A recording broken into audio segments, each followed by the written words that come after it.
Mga kakulay, nais ko lang pong i-promote ang channel ng isa ko pang kapatid, si Aling Maria.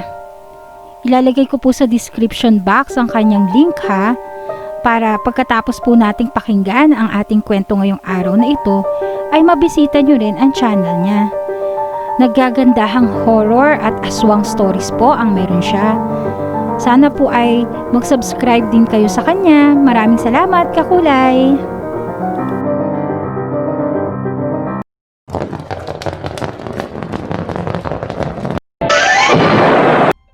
Magandang araw at gabi mga kakulay. Nais ko po kayong pasalamatan dahil nadagdagan na naman ang ating kakulay family. Ngayon po ay 300 na tayo sa ating pamilya. Maraming salamat sa suporta ha mga kakulay. Road to 400 na po tayo. Mga kakulay, nais po muna naming i-welcome ang mga bagong miyembro ng ating kakulay family. Sila po ay sila Mr. Spark Laureta, Grandma Nika TV, Mac Jones, Jerho Jero, Egg Ace 1120, Alagaan Mo Pusa ni Tikya, Vicoy Vlog, Ryan Noy, Aldrin Alcantara, Lace Channel, Moonlight RCE TV, Diane Meg Ituu, Emmanuel Dugumeo, Ramsky, GRMT Diary. Welcome po sa inyo, kakulay!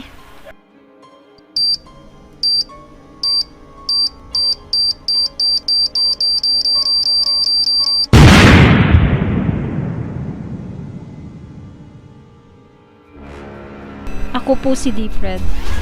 Samahan niyo po akong tuklasin ang bumabalot na misteryo at hiwaga sa mundong ating ginagalawan. Dito, sa Dipred Mystery Files.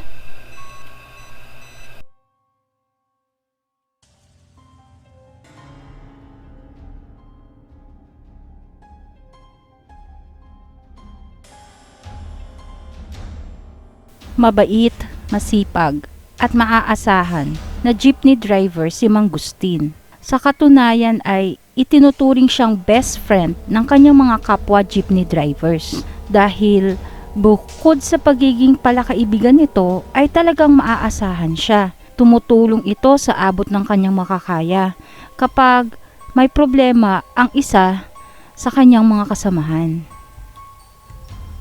20 anyos pa lamang ay namamasada na si Mang Gustin at hanggang ngayon na 47 taong gulang na siya ay aktibo pa rin sa pagmamaneho ng jeep na halos ito na ang karamay niya sa kanyang buhay. Kasalukuyang grade 9 student na si Jane, ang inampun na anak ni Mang Gustin at ng kanyang asawang si Bella. Nagpasya silang mag-ampon noon dahil hirap nang makabuo ang mag-asawa ng sariling anak dahil sa problema sa matres ng babae. Ganun pa man ay itinuring nila itong parang sariling anak at naging isang happy family naman sila. Si Mang Gustin bilang padre de pamilya ay ginagawa ang lahat upang matustusan ang pag-aaral ni Jane at para rin sa pang-araw-araw nilang gastusin sa bahay. Kahit pa buong araw at magdamag pa siyang mamasada. Isang madaling araw, bandang alauna, pauwi na sana si Mang Gustin mula sa buong araw na pamamasada nang biglang may pumara sa kanya na isang binatilyo. Hindi na niya sana ito hihintuan, ngunit nang hinayang siya sa dagdag kitang pwede nitong maiuwi. Kaya agad siyang huminto sa tapat nito at pinasakay ang binatilyo. Saan po kayo bababa, boss? Tanong niya sa binata. Pero di ito tumugon. Itinuloy na lang niya ang pagmamaneho patungo sa bayan. Dahil naisip niya na baka doon din ang baba ng binatilyong pasahero niya. Makalipas ang ilang sandali ay sinilip ni Mang Gustin ang binatilyo mula sa rear view mirror upang singilin na sana ito bago pa nila marating ang bayan. Ngunit laking gulat niya dahil yung sakay niyang binatilyo kanina ay wala na doon at tuluyan niyang inihinto ang sasakyan. dahil isang babae na ang nakikita niyang nakasakay sa loob ng kanyang jeep. Nagtataka at kinakabahan siya dahil sigurado siyang lalaki ang naisakay niya nang biglang nagsalita ang ngayoy pasaherong babae na nagpakilabot kay Mang Gustin. Kumusta kabayan? Kung bago ka lang sa channel na ito, ay huwag kalimutang pindutin ang subscribe button, pati na rin ang bell icon para updated ka sa ating mga kwentong kababalaghan. Ngayon, samahan mo ako at makinig sa mga kwentong magpapabilis ng tibok ng iyong puso dito sa Kaba Horror Podcast.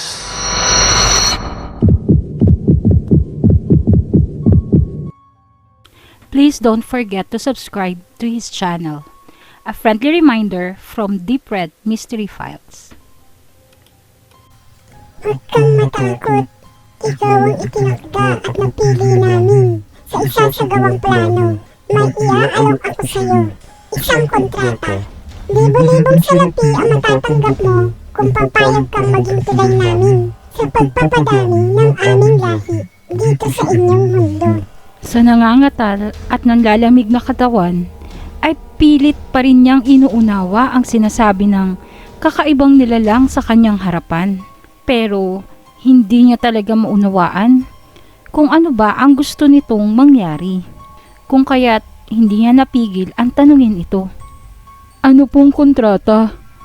Hindi ko po kasi maintindihan. Ang mabuti pa ho ay bumaba na lang kayo kahit wag na kayong magbayad. Pag-isipan mo mabuti ang ano ko. Isang kontrata. Libo-libong salapi para sa iyong pamilya. Kapalit ng ipapagawa namin. Babalikan kita, Gustin. Matapos noon ay bumaba na ang babae sa jeep at naglakad sa madilim na kalsada palayo. Laking pagtataka ni Mang Gustin kung paano nalaman ng babae ang kanyang pangalan. Halo-halong mga tanong at kilabot ang bumalot sa kanya. Kung kaya't dali-dali itong sumakay muli sa kanyang jeep at pinahururot na niya ang sasakyan palayo sa lugar na iyon. Kinabukasan, habang namamasada ay di pa rin maalis-alis sa isip niya ang nilalang na nakausap niya noong nakaraang gabi. Paulit-ulit na naglalaro ang mga eksena sa kanyang isipan, lalo na yung mga sinabi ng nilalang sa kanya. Habang nasa kahabaan ng biyahe ay nagugulat na lang siya dahil nakikita niya ang babaeng kausap niya kagabi sa bawat kantong kanyang madadaanan. Pakiramdam niya ay mababaliw siya ng mga oras na iyon, kung kaya't nagpasya siyang umuwi na lang muna at magpahinga. Maaari kasing epekto din ito ng pagod, kung kaya't nagpasya siyang umuwi na lang muna at magpahinga. Maaari kasing epekto din ito ng pagod, kung ano-ano na ang kanyang nakikita.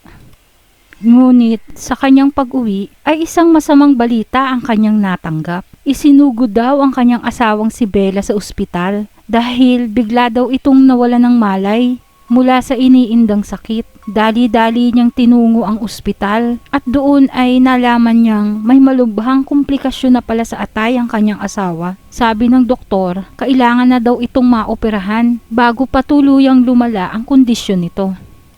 Halos di mapigil ang pag-agos ng luha sa mga mata ni Mang Gustin habang awang-awang pinagmamasdan ang kanyang asawa na wala pa ring malay sa mga oras na iyon. At alam niya na bawat minuto ay nasa bingit ng kamatayan ito. Nanlulumo din siya habang nakikita ang kanyang anak na binabantayan ng ina nito na nakaupo sa isang tabi. Bata pa ang anak niya para maranasan na ang lahat ng hirap sa buhay na ito. Idagdag pa sa isipin ang may kamahalang operasyon na sinasabi ng doktor. Kung kukwentahin ay kulang na kulang ang kinikita niya sa pamamasada ng jeep at kahit gamitin pa ang katiting na naiipon nila na inihanda sana nila sa pag-aaral ni Jane at sa mga ibang gastusin sa bahay ay hindi pa rin ito sapat para matugunan ang kanilang pangangailangan ngayon sa pagpapagamot ng kanyang asawa.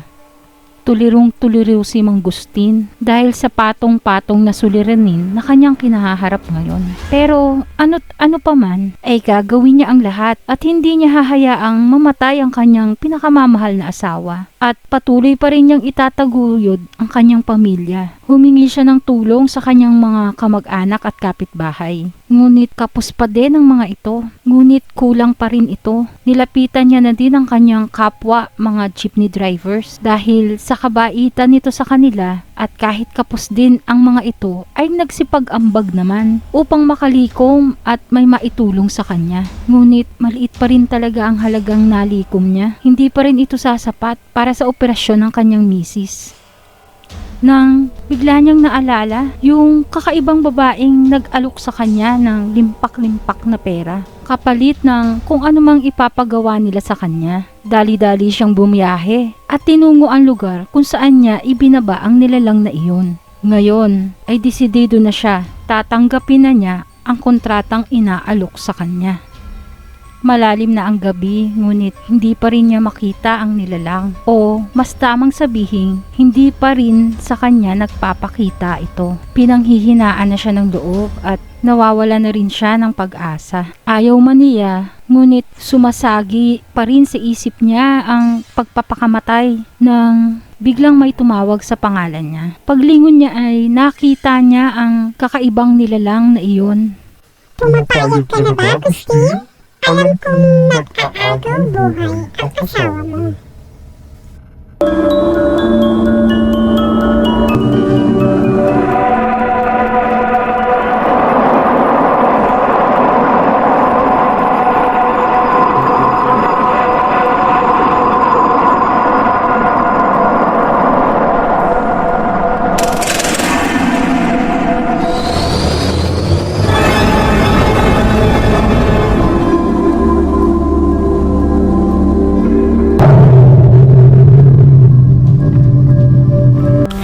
Please don't forget to subscribe to his channel. A friendly reminder from Deep Red Mystery File. Nahihiwagaan pa rin siya sa babaeng ito. Ngunit di na siya nagdalawang isip pa at agad niyang tinanggap ang isang kontrata. Isa itong kasunduan na hindi malinaw sa kanya. Ngunit ang alam niya ay makakatanggap siya ng malaking halaga na maaaring magpabago ng kanilang buhay at maaaring magduktong ng buhay sa kanyang asawang si Bella at magbigay ng magandang kinabukasan para sa kanyang anak na si Jane. Bumunghalit ng nakakabaliw na tawa ang nilalang dahil sa pagpayag ni Mang Gustin sa kanyang alok. Simple lang naman ang gagawin mo. Lahat ng taong isasakay mo sa iyong jeep ay dadalhin mo sa amin. Lahat ng pasahero mo sa huling biyahe mo sa gabi. Hindi ko na i-detalye kung anong gagawin namin sa kanila. Yung sinabi ko sa'yo ay yun lang ang gagawin mo. Naiintindihan mo ba? Sasabay ako sa pamamasada mo at magpapalit ako ng kaanyaan. Ituturo ko sa'yo ang eksaktong lugar kung saan mo sila ihahatid. Sa kada 10 tao na madadala mo, ay may 3,000 piso kang matatanggap. Kung aaraw-arawin mo ito ay tiyak mababayaran mo ang operasyon ng iyong asawa nang walang kahirap-hirap. Simple lang, di ba? Halo-halong emosyon ang nararamdaman ni Mang Gustin sa mga oras na ito. Sa pagkakatitig niya sa nilalang ay napagtanto niyang mukhamang itong tao ay hindi talaga tao ang babaeng iyon. Bukod kasi sa kakaibang boses nito ay kaya nitong magpalit-palit ng anyo at itsura. Ang isa pang gumugulo sa isip niya ay kung ano kaya ang gagawin ng mga ito sa mga taong makukuha nila. Ano bang balak niyong gawin sa mga pasahero ko? Nag-aalalang tanong ni Mang Gustin sa nilalang.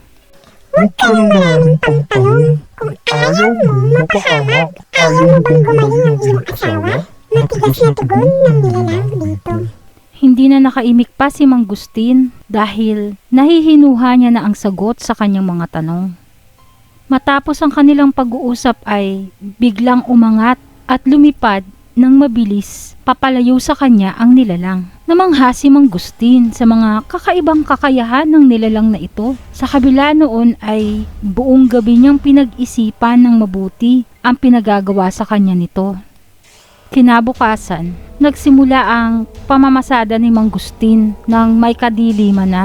Bandang 6:00 na iyon ng gabi. Kahit pa labag sa kalooban at konsyensya niya, ang gagawing pagdukot sa mga pasahero ay mas nanaig ang kagustuhan niyang makalikom ng pera para sa operasyon ni Bella. Hindi pa rin siya makapaniwala sa mga nangyayari mula sa pagkakasakit ng asawa hanggang sa pakikipagkasundo niya dito sa isang nilalang na ito. Hindi siya makapaniwala na gagawa siya ng mga bagay na maaaring ikapahamak ng iba. Halos mapuno na ng mga pasahero ang jeep at alam niya na kabilang dito yung kakaibang nilalang na kayang magpalit ng ibang katauhan. Ngayon ay mukhang binatilyo na ulit ito, katulad nung una niya itong makita. Kahit na malayo ito sa kanya ay naririnig niya ng napakalinaw ang boses ng nilalang na ito. Para bang binubulungan lang siya nito, ngunit tanging siya lang ang nakakarinig dito. Nalulungkot si Mang Gusting dahil walang kaalam-alam ang mga inosenteng tao na nakasakay sa kanyang jeep na iyon na hindi na pala sila makakauwi pa sa kani-kanilang mga pamilya. Dinala ni Mang Gustin ang jeep niya sa isang liblib na kagubatan. Nagtaka at nagulat ang mga pasahero niya kung bakit dito sila inihatid ni Mang Gustin at hindi sa paroroonan nila. Nagalit ang mga pasahero. Nagbabaan ang mga ito sa jeep at kukuyugin na sana nila si Mang Gustin. Ngunit mula sa rear view mirror ay nakita ni Mang Gustin na umilaw ang mga mata ng nilalang. Kulay pula ang ilaw na lumalabas doon. Nagdulot ito ng kakaibang katahimikan at nagpatulala sa mga pasahero. Mistulang na manipula na ng nilalang ang mga pasahero niya. Si Mang Gustin naman ay sobrang takot ang naramdaman. Nang sa di kalayuan ay unti-unting nakita ni Mang Gustin na may kakaibang sasakyang panghimpapawid na hugis bilog ang nakita niya ngayong unti-unting lumalapit sa kanila. Natulala siya dahil sa pelikula niya lang nakikita ang ganoon, kung kaya't hindi siya makapaniwalang nangyayari pala ito sa totoong buhay. Sa sobrang kaba ay natumba si Mang Gustin. Nanlambot ang kanyang mga tuhod. Epekto ito ng labis na sindak na kanyang nadarama. Habang ang mga pasahero naman niya ay tulalang pumapasok isa-isa sa bilugang pintuan ng sasakyan ng mga kakaibang nilalang na iyon.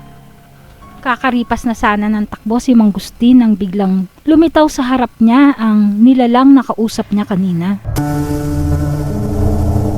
Tuwing kakagat ang dilim,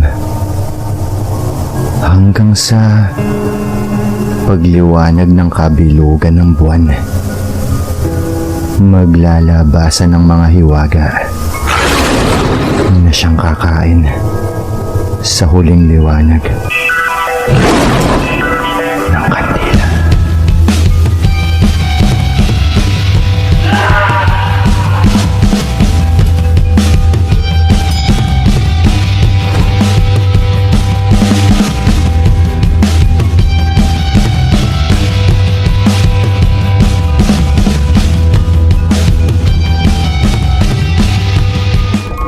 Please don't forget to subscribe to his channel. A friendly reminder from Deep Red Mystery Files. Oh, Gustin, saan ka pupunta? Di mo ba kukunin ang unang kita mo? Gaya ng napagkasundoan natin, 30,000 kada 10 tao. Hato ang 60,000 pesos. Bukas ulit, ha? Sa nangangatal na kamay ay inabot ni Mang Gustin ang pera. Sabay sabing, "Yaw ko na, hanggang ngayong gabi na lang ang ating kontrata. Hindi ko kaya ang ipinapagawa ninyo." Sabay iyak nito. Oops, hindi mo pwedeng sirain ang ating kontrata, Gustin. Kung hindi ay isasama din namin sa aming mundo ang iyong asawa at anak. At isang nakakainsultong ngiti ang ginawa ng nilalang sa harap ni Gustin. Kahit ayaw ni Mang Gustin ay wala na siyang magagawa. Napasubo na siya sa kontratang binigay sa kanya ng nilalang na galing sa ibang planeta. Hindi niya ito pwedeng baliwalain dahil buhay ng asawa at anak niya ang nakasalalay dito. Nagdaan pa ang mga araw at nakasanayan na din ni Mang Gustin ang ganitong gawain. Marami na din ang kanyang nadukot na mga tao na ipinagpalit niya ng malaking halaga sa mga nilalang. Ngayon ay nauunawaan na ni Mang Gustin ang totoong misyon at pakay ng mga nilalang na ito. Nais ng mga itong dukutin ang lahat ng tao sa mundo upang kopyahin ang mga anyo nito sa pagbabalat kayo nila habang naninirahan sila sa ating mundo. Pag naubos na nila ang sangkatauhan ay gagawin na nilang pangalawang planeta at tahanan ng kanilang lahi ang mundong ito. Pero hindi naman ito nahahalata ng karamihan dahil sila ang pumapalit sa mga taong kanilang nakukuha. Mabilis namang naoperahan at tuluyan ng gumaling si Bella, ang asawa ni Mang Gustin. Noong una ay labis na nagtataka ang babae kung saan kumukuha ng malaking pera ang asawa at ang bigla ang pagyaman nila. Pero sa paglipas ng panahon ay hindi niya na ito masyadong pinapansin dahil masayang-masaya na sila ngayon sa marangyang buhay na kanilang tinatamasa. Hindi na din namamasada pa ng jeep si Mang Gustin. Nakabili na siya ng magara at mamahaling van na siya niyang ginagamit sa pamamasada. Inaalok niya ng libreng sakay ang mga taong madadaanan niyang nag-aantay ng sasakyan pauwi sa kanila. Ikinatutuwa naman ng mga ito ang inaalok na tulong ni Mang Gustin sa kanila. Kung kaya't walang pag-aalinlangang sumasakay sila sa kanyang van. Ang dating napakabiit at simpleng jeepney driver lang, ngayon ay nasilaw na sa kinang ng salaping kanyang nakakamtan. Kung kaya't wala na rin siyang pakialam pa sa sasapiti ng mga kauri niyang tao sa kamay ng mga nilalang. Basta ang mahalaga sa kanya ay tuloy-tuloy ang pagkita niya ng malaking halaga habang patuloy at unti-unti namang sinasakop ng mga nilalang ang ating mundo sa pamamagitan ng pagpapanggap na sila ay mga totoong tao.